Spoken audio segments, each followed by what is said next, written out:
friends. Happy Wednesday.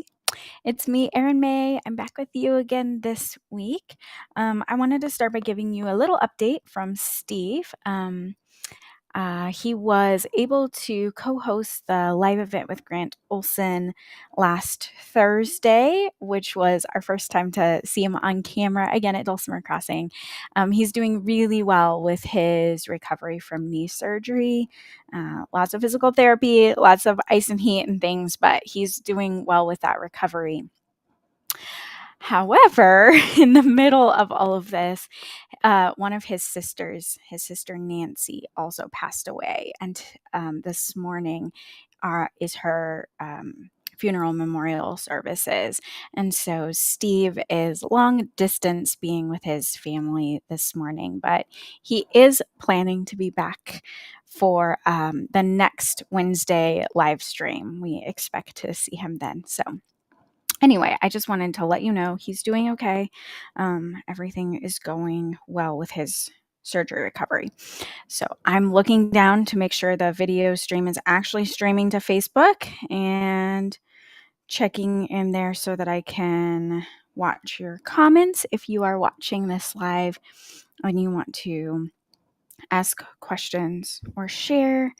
And it does not seem to be going to Facebook right now, so oh, there it is. It just took a minute longer than it sometimes does. Okay. Everything is working. Yay, technology. Woohoo.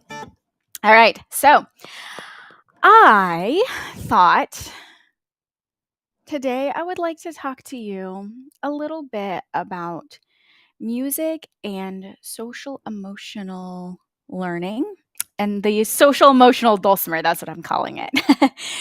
So, I've been working recently with an organization based here in Wichita called Arts Partners that does arts integrated curriculum work in the school system. And so we go into the public schools with our art form to reinforce the reading, writing, math standards that they are working on in their classrooms.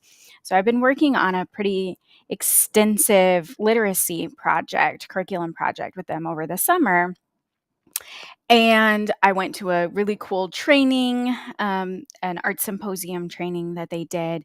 And for the last, I don't know, several years, since before COVID, but especially in the sort of post-COVID school recovery season that we're in, there's a lot of emphasis on social emotional learning for students, which has been actually also really helpful for me as an adult to focus on, because it turns out a lot of us are not really good at naming emotional things, and that's fine. They don't have to have names, but they need some sort of outlets. And so music can be a really beautiful outlet. So I just wanted to start with like a teeny tiny bit of the academic stuff, and I want to show you what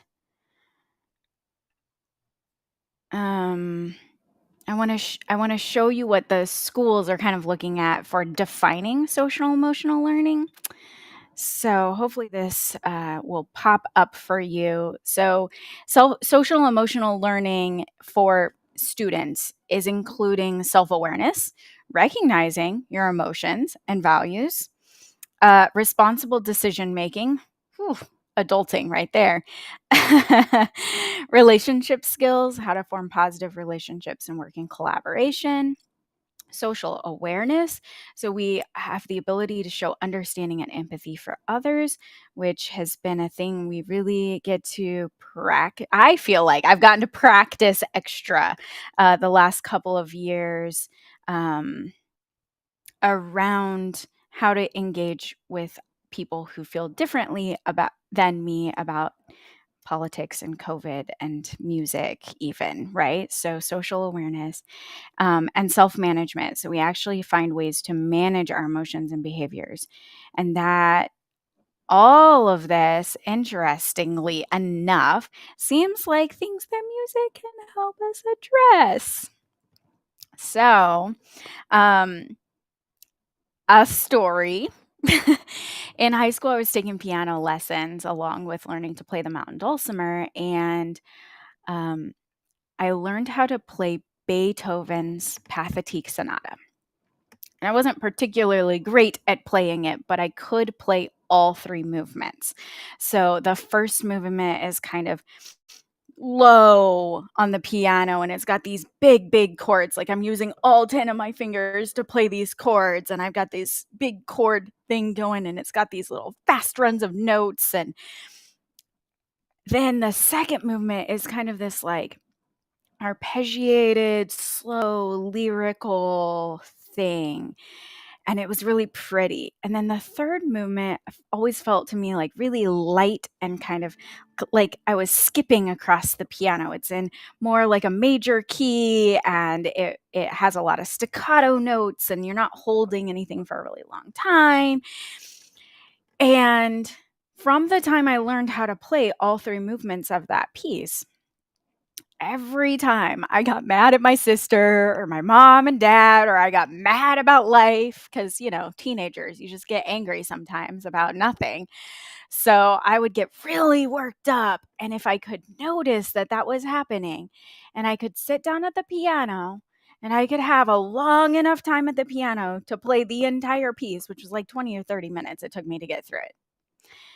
If I could play the whole piece, it was like it completely worked out my emotional state, and I would be happy and cheery at the end of it because I had worked through the like, I feel mad, into the I feel sad or hurt maybe, which was really what was at the bottom of my feeling mad, into like, I feel like I can do life again. So this was my knowing nothing about any of this stuff. This was my classical piano piece that took me through the emotions and then left me feeling better at the end. So I'm thinking perhaps these are things that we should be doing on our dulcimers. Yes? Do you already do these things on your dulcimers? Do you have songs that you play when you're feeling frustrated? Do you have songs you're playing when you're feeling worried or anxious? So the language we use for emotions gets bigger as we get older because we recognize there's more nuance, and maybe angry isn't actually what we're feeling. Maybe it's something bigger or smaller. Maybe it is hurt. Maybe we're feeling sad, and I was just thinking about Steve being with his family in a season of grief, and there's the sadness, and there's also the happy memories you've shared, and there's the silver lining sometimes of reconnecting with other parts of the family that you hadn't necessarily stayed in touch with. And it's also all mixed up with the sad feeling. And so I wanted to show you some of the ways that I do this for myself, and also some of the ways that I do this with kids, where I try to give them some different kinds of tools to do social, emotional, musical work, even if they're not necessarily playing instruments yet. So here's me and my dulcimer. So I think about, if I want to play a song that helps me get some angst out, for me, it's probably going to have a lot of chop chords, and maybe some of them are minor. So there's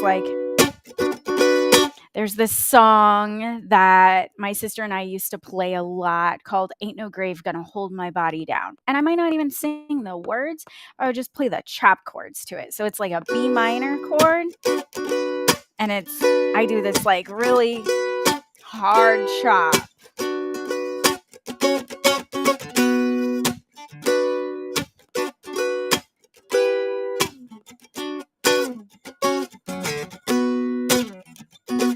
I like to do this big slidey down thing where I just like slide on the bass string, and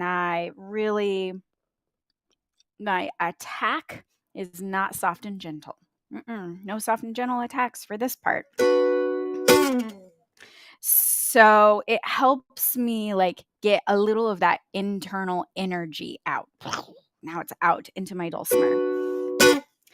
You can pick anything. So it can be a song you already know, or it can be a sound that you're exploring. So, over the last few weeks that I've shared at Dulcimer Crossing for the Wednesday live streams, I've done some different things about exercises and some different things about like improvisational practices that you can do. And all of those apply here really well. Like maybe sometimes I try sticking my capo in a place where I don't think it will sound good, right? Like we spend a lot of time with our capo on the first fret on the mountain dulcimer and the third and the fourth fret. But what happens if I put my capo at the second fret? Like, what sound is going to come out here? And if I play like fast, I play fast and I'm at the second fret.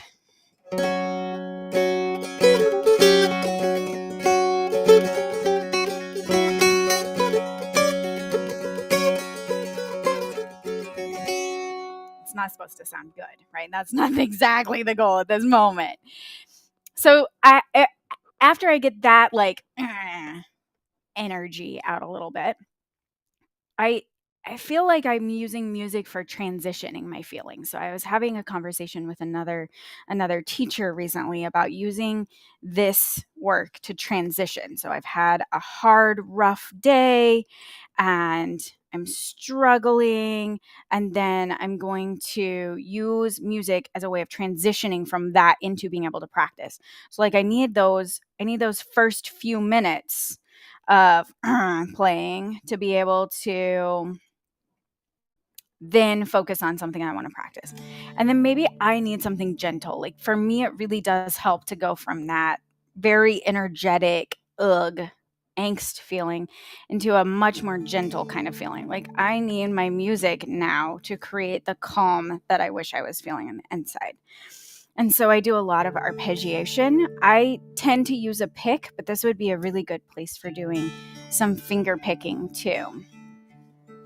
And I'll just take like a chord shape.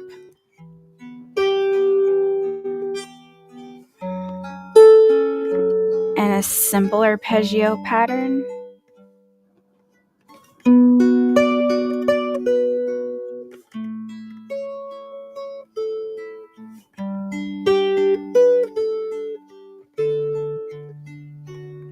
And if improvisation is a thing that makes you feel anxiety because you really want to see what's on the paper, it helps you feel more confident as you go to playing your instrument. I would just encourage you to like pull maybe 6 songs. Some of them that are that like big, loud, fast energy. Some of them that are this calming, centering energy. And something that's like a light kind of energy, like light and cheery. It doesn't have to be fast. I mean, for me, it usually is because I like playing fast on my dulcimer. But it doesn't have to be fast. What it has to do is make you feel up a little bit, right? Like sometimes this really calming music brings me down. It's a centering kind of feeling. It like brings me closer to the earth kind of feeling. So I need something that's a little more cheery feeling, but it doesn't have to be fast.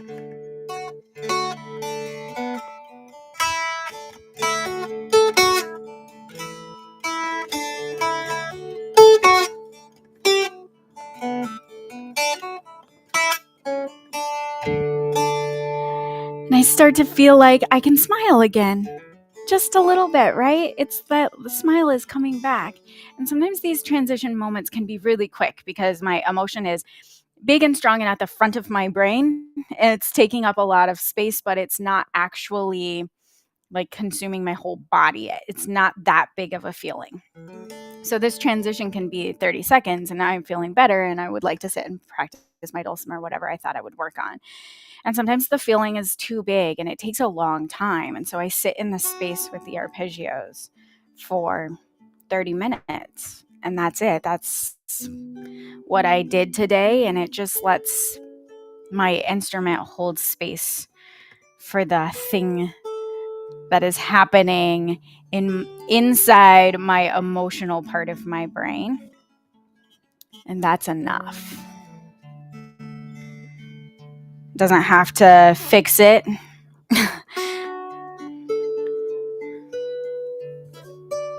It just has to be there with me, right? Like my dulcimer can become the friend who is the companion who is there with me in my feelings. If I know I have some songs I can use when I need to calm myself. I need to calm, whatever that is. Big feelings. So I'm going to tell you another story, and then I'm going to show you some things I do with kids. So this month, August 2022, marks 15 years since I was first diagnosed with cancer. For those of you who don't know, I am a survivor of Hodgkin's lymphoma. I was diagnosed shortly after I turned 20. And my treatment was 8 chemotherapy treatments given every other week. And so for 16 weeks, I guess, I was really, really sick from the chemotherapy. Pretty miserable. And the one of the things in my IV, one of the first things they gave me actually triggered a really bad headache for me. So I would be connected to the chemotherapy IV for about 2.5 hours each time I got a treatment. And I was getting treatment at a facility that had like a big open chemo room. And so there's all these like comfortable chairs, these recliners, and most people are very, very quiet in this big room. But I asked the nurses, would it be okay if I brought my dulcimer with me for chemo? Because it would help me be distracted. It would help take my mind off of the chemo treatment part of it. But if it was disruptive to anyone else, let me know, because obviously playing my dulcimer is a lot louder than like sleeping and reading, which is what most people were doing. And so me and my whole entourage, my whole family, and sometimes also a bunch of friends would come into the chemotherapy room, kind of invade the room. And I would sit and play my dulcimer from the time they hooked up my IV until they took it off. And it was totally selfish of me to want to do that. I mean, it was all about that. I knew that my own brain would be occupied by playing the music, and I would not be thinking so much about how miserable and uncomfortable I was. But the nurses told me later that there were other patients who started requesting their chemo treatments on errand days when they knew I would be in the room playing my dulcimer. So it was having the same effect on other people. And at that point, I already had been doing a lot of reading about music therapy, and I actually was contemplating becoming a licensed music therapist, which is not the path that I ultimately took. But it was really powerful and magical to like witness that as a 20-year-old with an instrument, how much it helped not just me, but also other people. And so it made me a lot more aware of how I can share music with other people in a way that also helps them with this like social emotional awareness and resolution. And so I do a lot of, when I work with kids, I do a lot of like little miniature activities around this. So I do things like visualization exercises.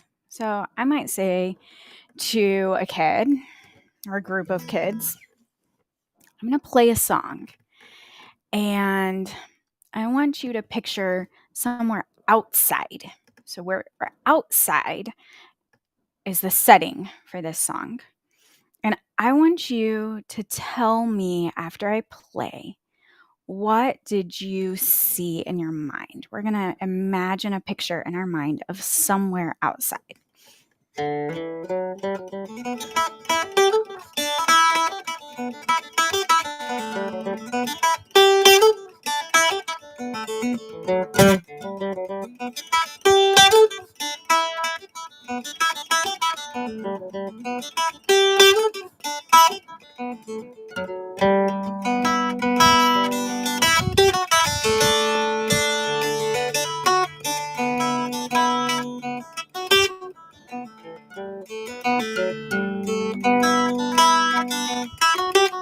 And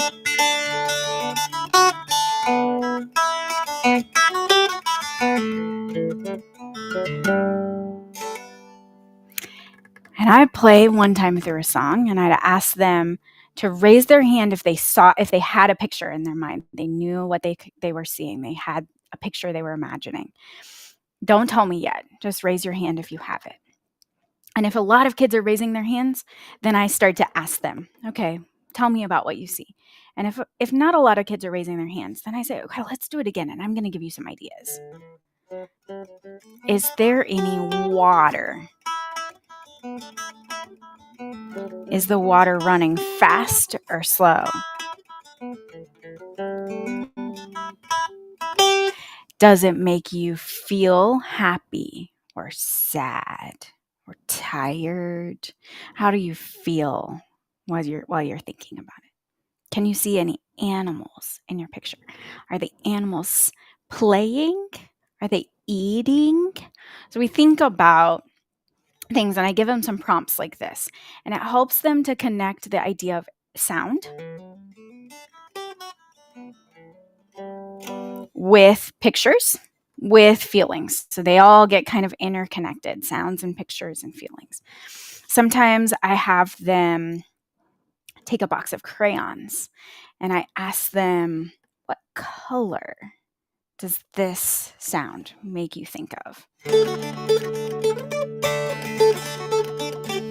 Or maybe it's more than one color. Draw me a picture with that color.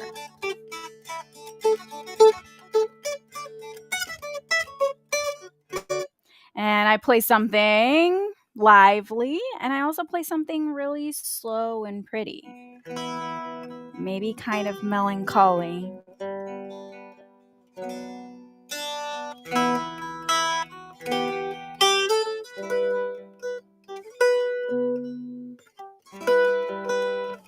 And we see if there's different colors.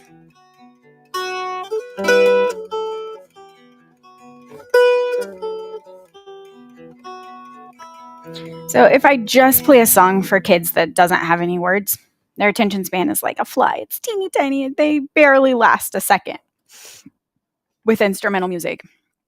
But if I give them instrumental music and a crayon, sometimes they'll sit there for like 20 minutes, just continuing to draw different kinds of pictures as I play just instruments, just making sound on my dulcimer. And all of those things that I just played were songs. I played Temperance Reel. I played Soldier's Joy. And I played When Johnny Comes Marching Home. So they were not improvisations. They were songs I know. So you could definitely plan out ahead. Here are some songs I know. But these kinds of activities are really good to help kids have a longer attention span for listening to music, to connect instrumental music with the art, and to recognize that instrumental music can tell a story too. Instrumental music is not just a bunch of notes, like it is a storytelling process too, but you get to decide what that story is. So in some ways, it's a little more like poetry than it is like nonfiction. You know, a lot of our songs with words, they're telling us what the story is. But our songs without words, we get to kind of describe what the story is. And as we describe what the story is, we can also describe how it makes us feel. And you can also sort of do this backwards. So there's an art museum in Kansas that put together these packs of cards that have pictures of different pieces of art. And so another thing that I sometimes do with kids and for myself, actually I had a piano teacher who taught me this. It was an exercise I hated as a kid because it felt so open-ended. It was hard, but he would describe a scene to me or show a picture to me and tell me to put my hands on the piano and to play whatever came out as I held this picture in my mind. I'm actually not a super visual learner. I'm not someone who's really good at like having a detailed picture in my mind. So the picture I can have in my mind is always going to be kind of a vague outline of things. It's more of an idea of things. So having an actual picture of a piece of art or actual photograph of a place that you enjoy can be a really good tool for people who are like a little bit less good at visualizing in their minds what's happening. So if I look at this picture, it's kind of monochromatic, not a lot of color in it. It to me is a pretty calm kind of picture. But it also, for me, I would describe it as, yeah, like calm and mellow. And I think I would play some slow, pretty notes on the bass string to match this picture. So I'm thinking of the picture. I'm going to play something.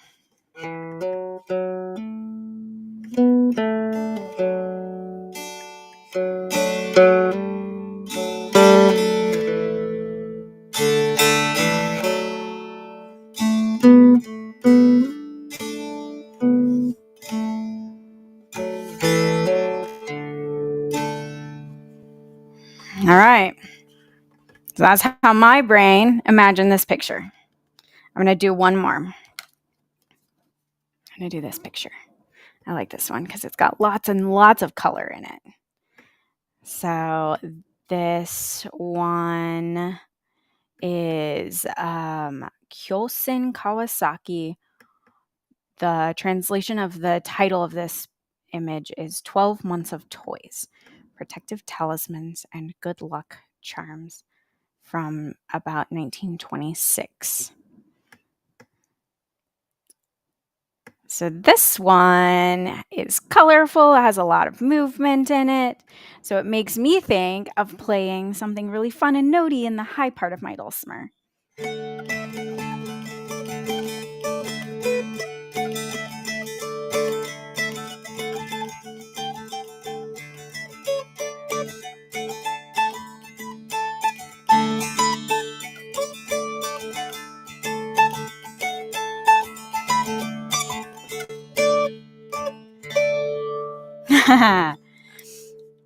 Okay, so these are some short little examples of how I try to incorporate ideas of social emotional and dulcimer. So I'm calling the social emotional dulcimer. I would love to hear from you guys. How do you use music with this idea of social emotional awareness, emotional expression, even helping you like process the emotion so you can get to the place where you can like do the responsible decision making kind of thing. I'm just really fascinated to know in your own dulcimer playing and practice, have you used things like this? Have you done it intentionally? Has it happened sort of accidentally and you never would have put words around it, but you realize that it is in fact a part of your practice? Do you have songs that you play when you're feeling certain kinds of ways? Have you ever thought about your collection of music and instead of just thinking like this song is hard or this song is fast or this song is the name of the tune, like have you ever thought about it around like this song is yellow in my mind or this song makes me feel this kind of way, or I would describe this with these emotions. I'm just really fascinated by this right now, and I would love to hear more from you. So put some ideas in the comments for me or shoot me an email. I'm Erin at erinmaymusic.com. I always forget to actually put my email address up here, but Erin May is M-A-E. So you can find me, Erin at erinmaymusic.com if you want to send me an email and continue the conversation that way. I would love that. Okay, so just a couple of quick announcements from Dulcimer Crossing. Make sure you check out the Dulcimer Crossing website for lots and lots of lessons about playing mountain and hammered dulcimers. The next live event will be in September with Pam Bowman teaching Red Wing on the hammer dulcimer. And I bet she's going to give us a lot of really cool creative tips for making Red Wing come to life. Is it a song about a bird with a red wing? What is this song about? Let's ask some questions. Think about it. I hope this helps you think about your music maybe from a different perspective, or gives you some space and permission to just play a little every day that isn't also really on purpose practicing. On purpose practicing is great. I'm all about that. And we need these musical transitions sometimes to help us get there. And some days we just need to play music because it is our own therapy. So do that and report back to me. All right. So thanks y'all for being here and being a part of the Dulcimer Crossing community. And I will see you sometime down the road, and Steve should be back with you next week. All right. Take care, everyone. Bye.